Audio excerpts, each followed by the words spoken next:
Hi, everybody. Welcome to Fireside Chats. I'm talking with Monzy Merza, the CEO of Crogl, and we're going to be talking today on a kind of retrospective of Black Hat 2026. We were both there, but Monzy got around a lot more than I did, so I was wanting to get his impressions and hear what he thought. And I know he's been to Black Hat so many times, so I'm really looking forward to hearing what you have to say. Awesome. Yeah, good to be here with you, Drew. All right, so right off the bat here, Monzy, what were the top use cases that you found people were bringing to the booth for the AI sock? That's our product. Well, I mean, there's a lot of hype, right? And at the end of the day, what people want to know is, can the AI help me deal with the tons of alerts that I get? So can it help me investigate? The second big one is, well, I like to do threat hunting. I like to go deep. Can it help me threat hunt? And the third piece of it is, if I get an advisory or if I get a threat intel report, like I got a CISA advisory threat intel report, how fast can I investigate that? And can I get a nice curated document, an investigative report or threat or an advisory report for my own organization to produce from that? So it's investigations, hunting, advisories, and then can all this be documented? So every conversation, regardless of what the specific use case was always around that. And that's what Crogl does. It enables you to hunt. It enables you to investigate. It documents all of its work. And it produces reports for you so that you don't have to do the boring work, utilizing whatever data that you have. And it's software. You can download it and deploy it in your own environment safely, securely, without leaking anything out to the internet. And that's really the thing that everybody wanted to talk about. Yeah, let Crogl do your dirty work. You can go on to make the tough decisions and be an actual security practitioner instead of just writing SQL and Splunk queries all day. And I think that's why we put that sovereign word, right on the pillar on the booth. And some people came up and said, well, what does it mean to be sovereign? Like we thought as everybody just knew what that was. And then some people came up and said, well, what does it mean? And we said, well, this is an on-prem software and it's completely secure and nothing goes out to the internet. And they were like, well, I never thought I could do that. So there was one camp like that. There was some group of people who were like, well, I thought it would always have to be internet connected for it to work. Well, then show me more. And then there was this other camp of people who said, well, you say sovereign, tell me how sovereign is your sovereignty? And they had a series of questions. So we had both of these camps. And of course, everybody was very mind boggled. Maybe not everybody, like a lot of people were very impressed by this when we said, you don't have to normalize your data. Or you can have multiple instances of the same data lake or you could do federated searching, federated querying. And they were like, really, I could do that. And in the same investigation, you can go to your favorite SIM solution for one query, go back to your favorite data lake in the cloud, and then go back to your SIM solution again for the next step of the investigation. And you could just continue to do that. And so I think it was nice to see some of these questions and for people to realize, that some of the things that were very difficult before, Crogl makes those things very, very easy for them. Absolutely. I couldn't agree more. And the data normalization, I really enjoyed talking to people about our knowledge graph. And the thing I would say is that's literally why I joined this company. The knowledge graph is why I joined Crogl instead of some other, AI SOC company, because that is truly the secret sauce and the magic working behind the scenes to make Crogl the amazing tool. So yeah, I mean that was, and it's true. That is why I joined Crogl. It's the knowledge graph. So there's other reasons too, but it's top of the list. I thought you wanted to put the band back together. Well, that too, yeah, of course. Yes, and I think those people, who may have spent a little bit of time, the knowledge graph capability that we have really brings the determinism that is required for security investigations. LLMs are really good at certain types of functions, but they don't know your data. LLMs are really good at reasoning, but you will spend an inordinate amount of energy to rediscover what data you have or to constantly map one data set to another data set. There's a cost problem there. There's a reproducibility problem. There's a predictability problem there. There's a consistency problem in investigation that causes problems with auditors. And so that knowledge graph is an anchoring, it's both a thing within the product, and it is an anchoring principle in the way we think about things overall. So and the customers really appreciate it, and they get a lot of value out of it, because they have a lot of organizations that have come to realize that without having that semantic layer across your data, it doesn't matter how many tokens you have or how much throughput you have against your LLM, your investigations and your threat hunting is not going to be very effective. Yeah, like I would explain, I'm like, the knowledge graph is why we can change LLMs on the fly. Like and I explained that our demo system, it runs on Claude, but then Claude goes down. We switch our demo system over to OpenAI until that goes down. Then we switch back over to Claude. Like, and we can do that. We can swap out LLMs literally on the fly because of the knowledge graph. So that was, that's like, it's such a huge integral part of the product. And we're actually going to have here's a plug, we're actually going to have a YouTube video with a deeper dive into the knowledge graph coming soon. Oh, that's cool. That's a fun topic. Yeah. So he did a talk at the booth, and I tried to record it, but there was just too much background noise, so he's re-recording it, and so we're gonna release a very YouTube cool video. Yeah, very cool. What surprised you this year? What was something that really was very different than say past shows?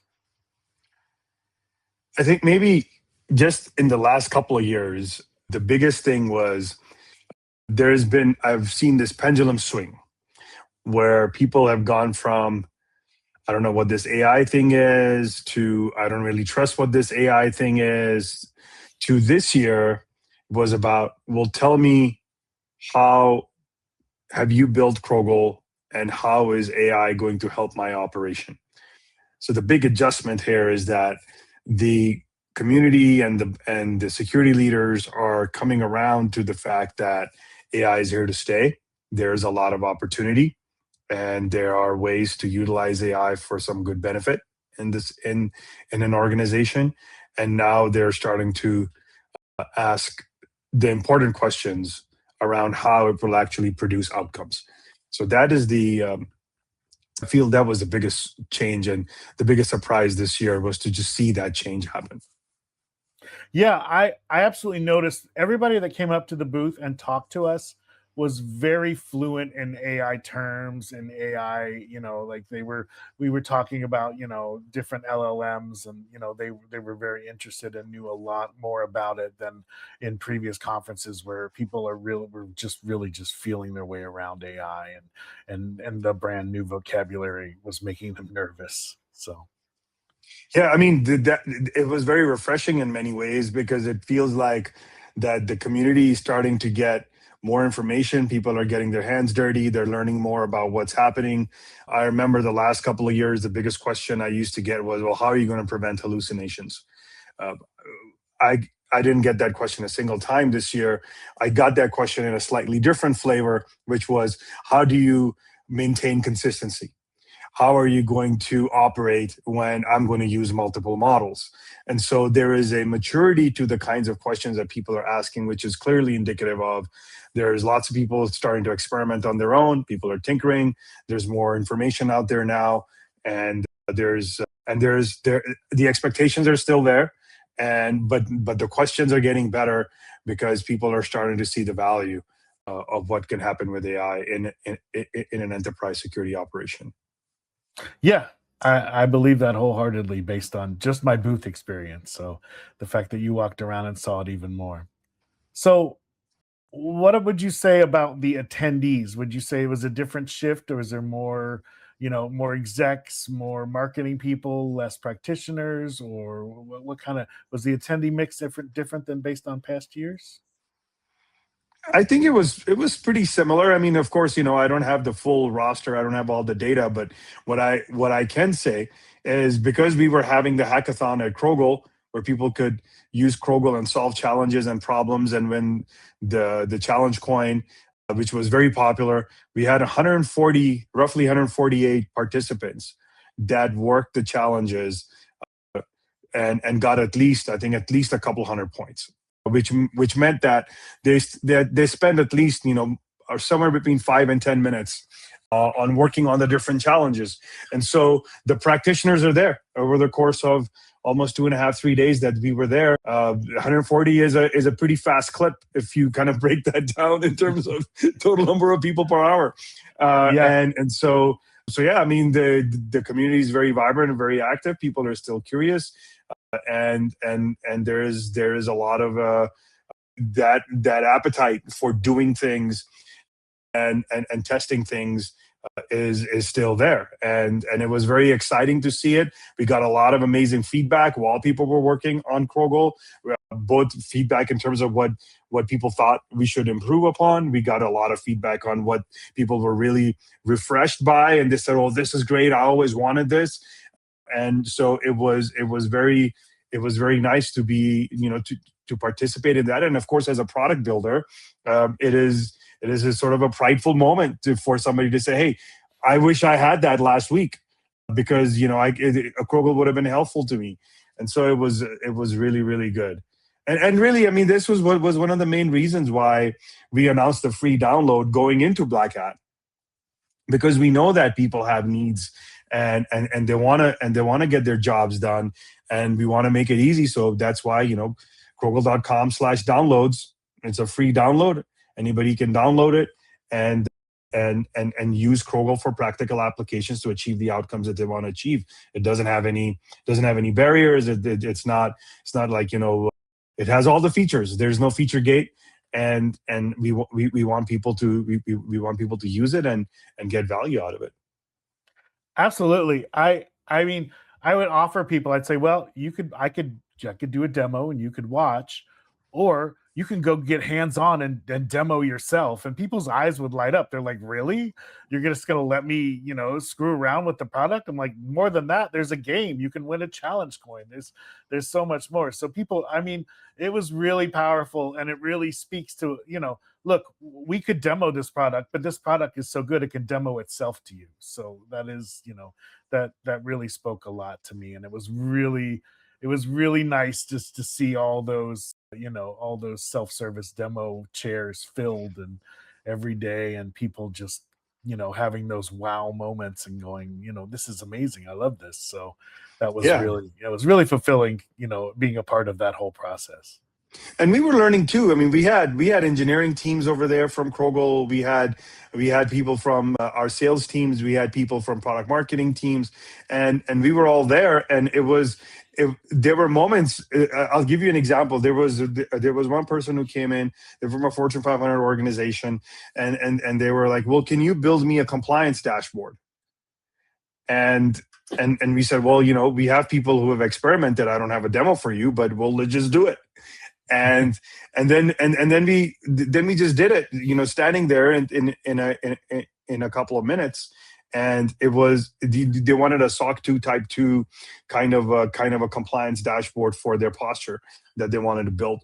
And it was great to see that we were able to do something very quickly, and the person who had asked for it was able to experience that for themselves, and we all learned something new.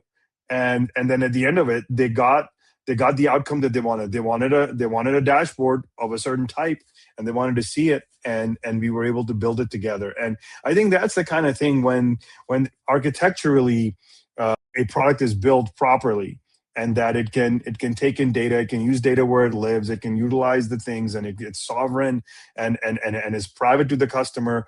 And then they come in with this use case where we are clearly telling them, look, that's not particularly our sweet spot, but we're open to learning. Let's do this together. So Yeah. it's very enriching for everybody involved. It's fun, it's exciting, and it's useful. Yeah, I had a kind of a similar moment when somebody asked me, okay, so what are the hardware requirements for Crogl? And I'm like, I don't know off the top of my head, but let's ask Crogl. It'll tell us. And they were like, what? I'm like, yeah, Crogl reads its own docs. You just, if you have a question about Crogl, the best person to ask is Crogl itself. It reads its own docs.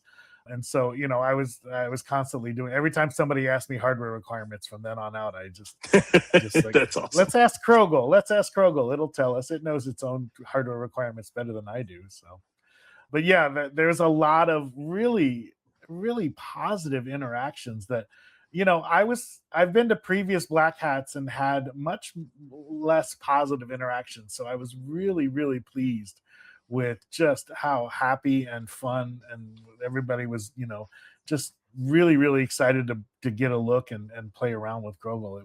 That was something I didn't completely unexpected, but that was a little bit unexpected for me. I've been previous Black Hats where people have been more grumpy. I don't know if a better word maybe for it, but Well, I think I was really to your pleased. point, there is a level of curiosity that I found in the interactions, and that is, I mean, I really enjoy that. It wasn't like, oh well, tell me how you do this and then I'm going to find fault in it kind of stuff.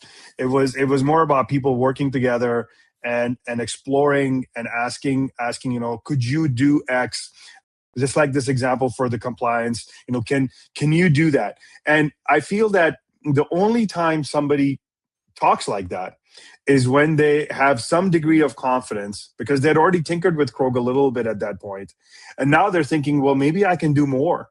And so that is, in many ways, it is refreshing for us, because we say, okay, this person is now starting to understand the underpinnings of the technology. They are speaking to us as colleagues and community members, not necessarily as somebody on the other side of the hall, as someone who's trying to sell them something. Well, of course we're trying to, we're a product company, we sell the product, but the product is built in a way that it's built to serve. And we have gone through great pains, and we have lots of internal discussions on what to focus on and what are the right capabilities to build in the technology. And so it's really amazing to get that sort of reflection back from the community, where people use it, they're curious, they're genuinely curious, they're trying to understand and learn, and they're then giving us ideas, and then we're experimenting and hacking on it together. And so it's back to the way Black Hat used to be, and many moons ago, where it was just all about learning and interaction and engagement, and then everything else is just a side effect of that. So it was that curiosity was really cool to observe and Nice. Yeah. participate in. Yeah, absolutely. I had so much fun there the whole time. Like, it was 115 degrees outside, but I had no idea. I was just having fun in the conference center. Um, all right, I'm gonna shift it here. We're gonna, we need to get a little bit gossipy here, but what do you think was the most overhyped thing out on the floor? What seemed like people were trying a little too hard when you were walking around the various booths? Well, I think a few people were also making fun of this. So in a good way, like recognizing what was happening, and it has to do with just AI and agentic as a term was there like everywhere, and we're part of that. It's in the name, Yeah. and it's, or in the tagline, and so that was something that was there. And I think, to be fair, the community in some ways is exhausted, and and they want to know, what's the outcome, how is it going to be used. Okay, I get the term. We had guest speakers, as you know, in the in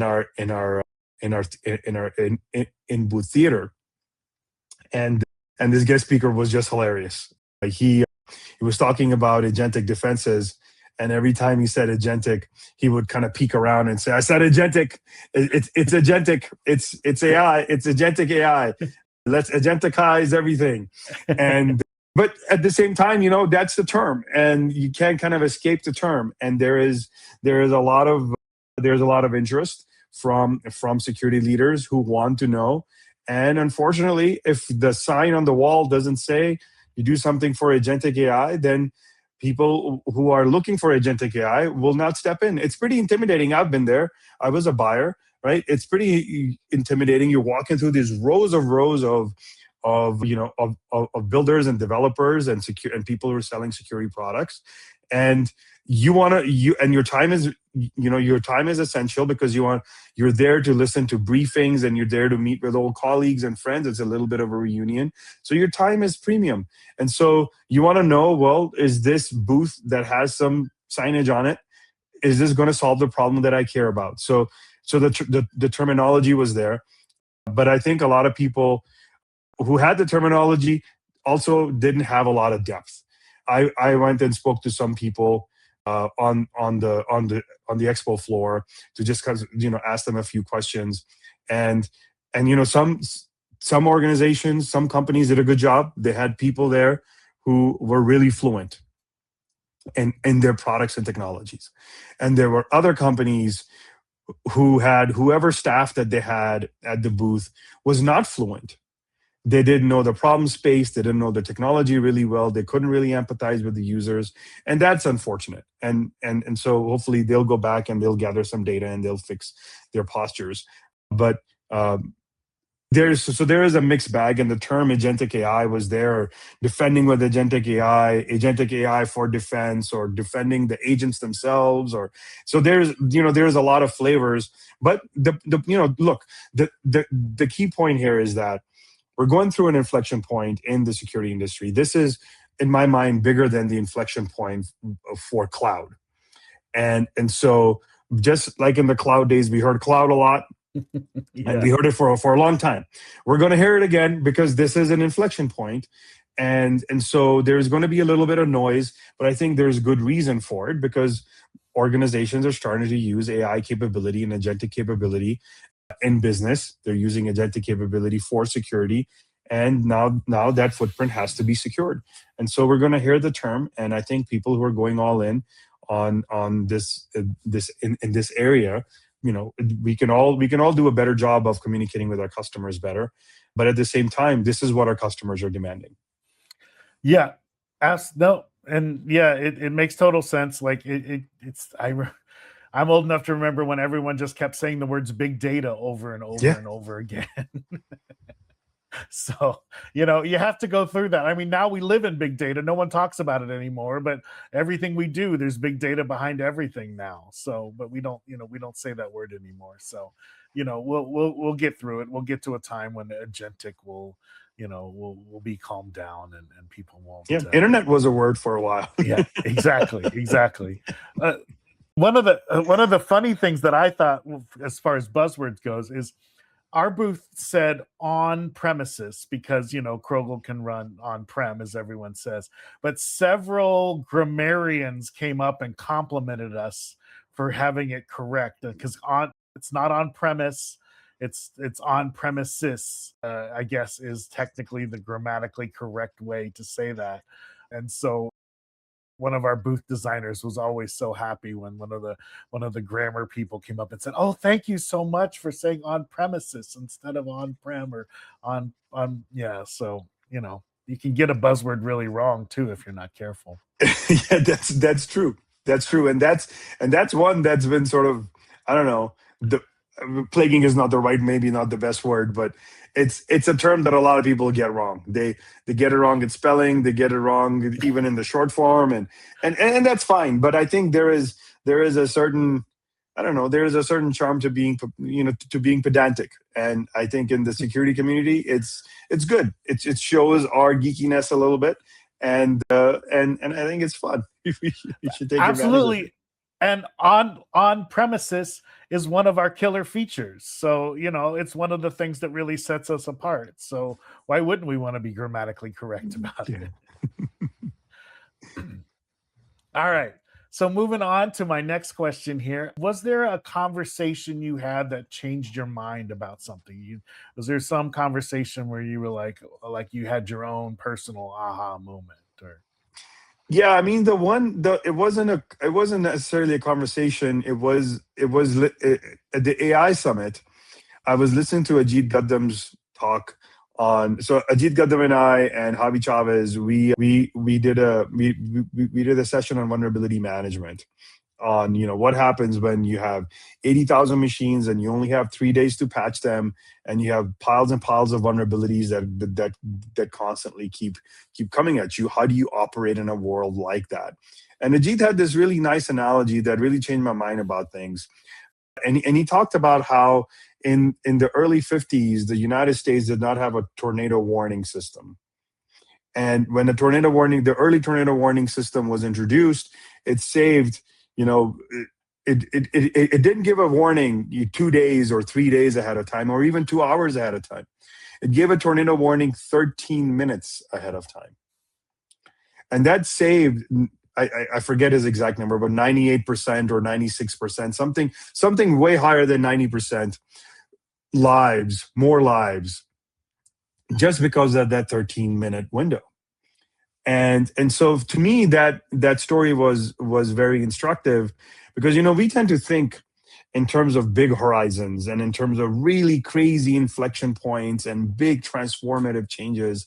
And what I took away from that story was that sometimes even a small change, which is material, can bring about a big outcome, which in this case was the 90+% life savings that were achieved by just having a 13-minute warning window. 13-minute is not extravagant, right? And so that was a big highlight for me, to just think about how we do product building and how do we do releases and how do we engage with customers and what features we release, because sometimes it is not the bright shiny object thing that is going to change the customer's posture or reduce the customer's risk.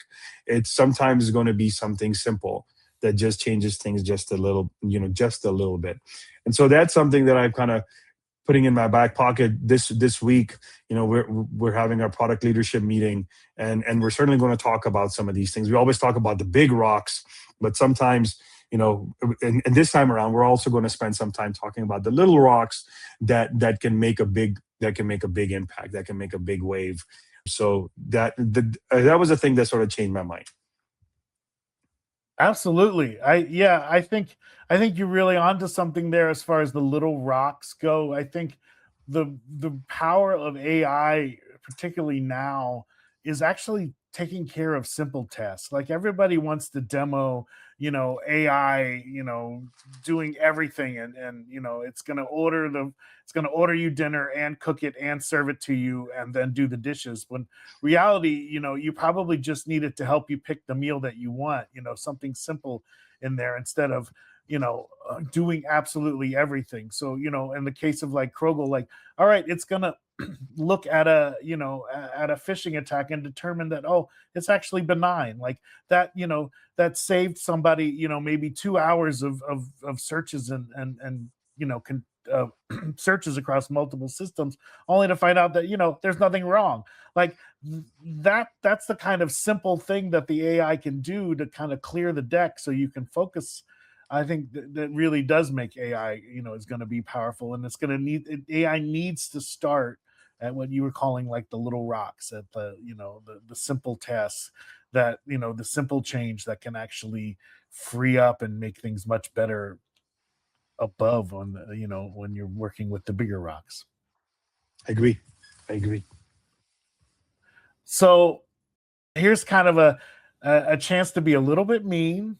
Do you what you don't have to name names, but did you see a lot of booths that you're like, all right, this is not, this is going nowhere, like, what, this is never going to hold up, or how do they get this funded? Like, did you come across a lot of those, or? I saw a couple, but I think one of the things that surprised me really, and it was, in some cases it was actually cool. So what I'm about to say is sort of has a dual kind of benefit, if you will, is I saw some pretty insane booths, and people had like rainforesty themes going on. But then I saw another, it was very, like, very refreshing. It was like, this is kind of nice. They had a little mister thingy on the side. It was hot outside. They were doing that, it was cool. On the flip side, I saw another booth that was just all black and looked like a prison. And I was like, well, what's going on here? And so I think there is, just as a person who sort of walked around the expo floor, and of course I'm sure people have opinions about our booth as well, and so but it was cool. This was the year where I felt like the booths themselves, the booth design kind of went to to a next level. Okay. And some people looked like they had pulled in, like they were making hamburgers in there, or they were cooking in the booth. And I mean, it was just like a menagerie of it was just a menagerie of things. There was one booth that I saw. There was about, I want to say, maybe at least like 6 or 7 people that were hacking on something, but it wasn't the product of the company that they were working on. They were playing some game that was maybe somewhat adjacently related to security, but it wasn't on the product. And so that was kind of surprising to me. Is like, you have a great opportunity, good engagement. But anyhow, I mean, I think as part of this community, right? I thought there were a lot of booths that I was like, man, these people spend a lot of money, and that they went like totally next level, and that they were being super creative. So it was really nice to see that a little bit beyond the usual that we've been seeing in past years. Of there was people took like the whole like booth gatherer person situation to the next level too. Some people were dressed, and I saw a lot of crazy costumes. I saw I guess they were members of of the company. Maybe they were in marketing, maybe they were hired on people, but they were wearing like funny costumes, like multiples of them at the booth, and inviting people into their booths and doing stuff. So I mean, it became a little bit of a it kind of reminded me of the scene from like Total Recall, where he's walking through the marketplace, and there's all these lights and people, and there's like snake charmers and all kinds of stuff happening. And in some parts of the show floor, it looked a little bit like that. I think it was all good fun. It was great. The only thing that I would say was a little disheartening that I ran into a couple of times was that the person didn't really know. The person at the booth didn't know the product, their own product, Okay. or didn't quite understand the problem space that they were addressing. And that's kind of sad, because you kind Yeah. of pop in somewhere, we're like, hey, this looks interesting, I want to learn a little bit more. But Bob wasn't there, so therefore they couldn't. And I'm not trying to like do Sure. anything crazy. I'm trying to learn. There's a lot of cool Yeah. technology out there. People are building, founders have created companies that they've spent a lot of energy into. And even large organizations, they go through a lot of iterations to figure out what are they going to take to market. And when you have that sort of an interaction where the person doesn't know, is not cool. But hopefully, as far as I can tell, nobody had that kind of an experience at a Crogl booth. I feel the teams worked really hard. Everybody knows how to work on the product. We have a very close knit culture. We know who we're building for, why we're building it. We talk about it at every all hands, which is every week. And so I don't feel like we work hard not to have that kind of a challenge. Anyone who interacts with us, we want them to have a good experience. We want to serve that person in whatever it is that caused them to reach out to us and connect with us. So we strive to serve in every way we can when we have the engagement. But yeah, it was boots were next level this year. I definitely vote for misters and burgers next year. So like we need some humidity in that desert air, and who doesn't want to serve burgers? One for me, one for you. One for me, one for you. Exactly. It's great.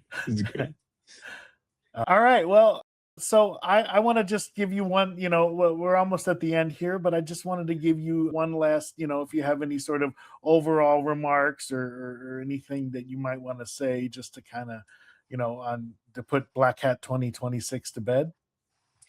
Well, first, I want to thank everybody who came to our booth and engaged with the team. I want to thank the 140 some odd people that participated in the hackathon, and now they have this very cool challenge coin that they can keep with themselves, and always remember the effort that they put in, and they all learned something. So that was huge, and I'm really, really grateful to everybody for the engagement. I'm also really grateful for the community to sort of reflect back at us and validate some of the choices that we made. Bring your own model. Have a 100% private sovereign product where nothing leaves your environment, and you have full control of everything that the AI is doing within your organization. and you have full transparency into what's happening. I want to thank everybody who downloaded the product, and everyone who's listening can go download the free product. We did this for you. We did this for the community. We can go to crogl.com/downloads and download the product. So yeah, so I mean, for us, it was a great event from an engagement point of view. It was a great event from a validation point of view. It was a great event for us. We got a lot of ideas. We had people stretch the use cases and started to see use cases with Crogl that the Crogl team had not imagined before. And so it was amazing to have that level of interaction. And we're just very happy as a product builder. That is like the greatest joy, when people want to use it and tinker and challenge and ask questions and extend the product and do all those kinds of things. And so, I want everybody to be able to experience that, both whether they're a product builder or they're a product user. I think that's the most fun part of technology, is to have something in your hands and tinker and learn and use it and achieve the outcomes that you want to achieve. Absolutely. Absolutely. Yeah. I agree 100%. The other thing for me, just my little final note here is, it was so great just to really spend a lot of time with the team. I'm relatively new to Crogl, so it was really nice just to spend time with all of our different Crogl team members.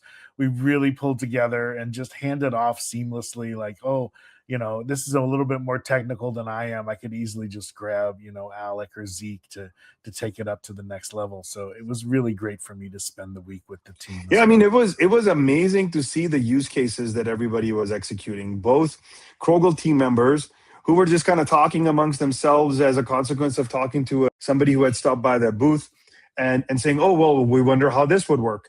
Or people who had never really seen a full investigation before would just walk up and say, well, how would you investigate a phishing alert? How would you threat hunt for a CISA advisory? How would you go and investigate something that you've never seen before? What if I gave you a document? Like, all of these use cases were happening, all these investigative threat hunting, documentation, auditing, all of these use cases were happening live. And in my mind, the people from Crogl, the Croglers, were just there as facilitators, while everybody else was experiencing all the outcomes from all these different use cases and how the product. We built extensions. I mean, people always talk about this. Oh, one of the hardest things is to develop an extension to a product, because you have to normalize the data and you've connected up and it takes a while and you don't quite know. And people were building investigation extensions in the middle of an investigation and continuing on with the investigation. I mean, that is something that is so different and that is so unique that it's just like, I think to a lot of people, they were like, really? Now my investigation can just continue. And now whatever I just did here with this extension that I built, this new connector that I built, is now being accounted for in every subsequent step. Yes. And that's super cool. Amen. That is super cool. All right. I think on that super cool note, I think that's a wrap for Black Hat 2026 retrospective. I can't wait for Black Hat 2027 and to see what Crogl's going to be like by then. And again, thank you for joining me here and giving me your perspective today, Monzy. Thank you, Drew. It's great to talk about it. It was a fun week. Absolutely. All right. Take care, man. I'll see you.